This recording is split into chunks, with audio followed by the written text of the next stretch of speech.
उन्हीं का संसार सुंदर होता है जो परमात्मा के चरण में होता है। जय जय। उनका चरण पकड़ लो, देखो घर में अपने आप ही खुशहाली आएगी। जिनके घर में भी सुख शांति नहीं है तो चरण पकड़ने का तरीका ढंग से नहीं आया। मैंने एक को पूछा कि भाई तू बोला कल रात में मेहंदी लगाऊंगा, फिर हाथ में तो कोई रंग दिखा नहीं, तू मेहंदी लगाया नहीं क्या? मेहंदी तो लगाया महाराज। हाँ, फिर हाथ में लाल रंग क्यों? नहीं, बहुत अच्छे से लगाया मम्मी ने। अरे हाथ में ही लगाया क्या? हाँ, हाथ में ही लगाया महाराज। फिर हाथ में मेहंदी लगाया, कोई दूर दूर तक कोई रंग नहीं दिख रहा, फिर कैसे रे लगाया? नहीं, मम्मी ने बोला हाथ में लगा, लेकिन मैंने सोचा कि कोरोना का काल है, कहीं बीमारी नहीं हो जाए, तो ग्लव्स पहन के उसके ऊपर मेहंदी लगा लिया। किस पर लगाया मेहंदी? तो ग्लव्स पहनकर मेहंदी लगाओगे तो रंग आएगा नहीं गुरुदेव। तो संसार पहनकर भक्ति करोगे तो भक्ति का भी रंग नहीं आएगा, उसको खोल के ही भक्ति करना पड़ेगा। सत्य वचन मेरे गुरुदेव। संसार को पकड़ करके ईश्वर का भजन कैसे होगा महाराज? ये तो ग्लव्स पहना हुआ है, इसको निकालोगे तो ही भजन होगा। अभी जितने दिन यहाँ बैठे हो ये भूल जाओ कि कहां से आए हो, न क्या लफड़ा लेके आए हो।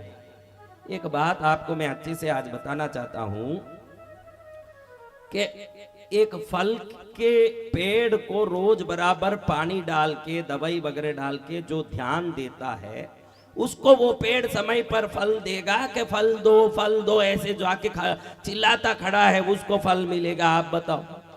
जो पानी डालेगा, हाँ, पानी डालेगा उसको फल देगा। जो पेड़ का परवरिश करता है उसको फल मांगना पड़ेगा क्या? नहीं गुरुदेव। जो परवरिश नहीं करे उसको मांगे तो भी मिलेगा क्या? नहीं गुरुदेव। तो आज आप अपना हाथ यहाँ लगा के बोलो, आपने ईश्वर की भक्ति रूपी पेड़ का परवरिश किया कि फल दे दो, फल दे दो, फल दे दो, ऐसे वहां गीत गाया। आप ही बताओ, आज सुधर गए तो कल्याण हो गया। आज इसी सभा में कल्याण है, कल सुबह क्या कल्याण हो? आज ही कल्याण हो जाए महाराज।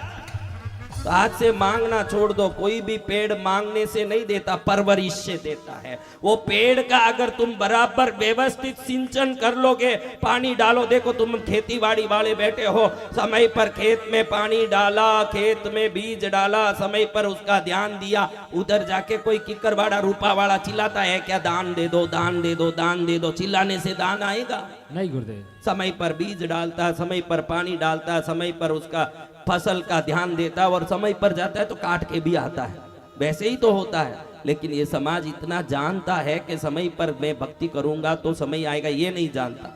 समय पर पेड़ संभालना, समय पर गाय संभालना। माता जी कैसे हवन के पहले दौड़ती है, पूछू के माँ जी कहाँ जा रही हो? अरे हमको गाय का दूध दूना है महाराज। टाइम पर दूध दूना ये पता चल गया माँ जी। टाइम पर भजन करना ये भी ध्यान में ले लो, वो भी करना है।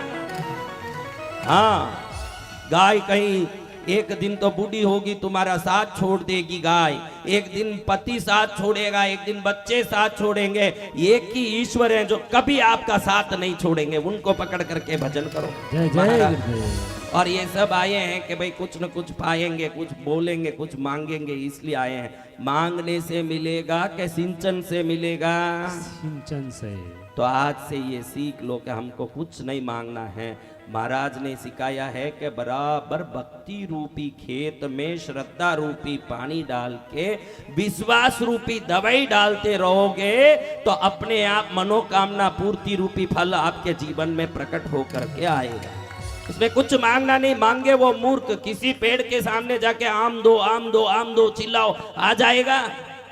तो कैसे आएगा?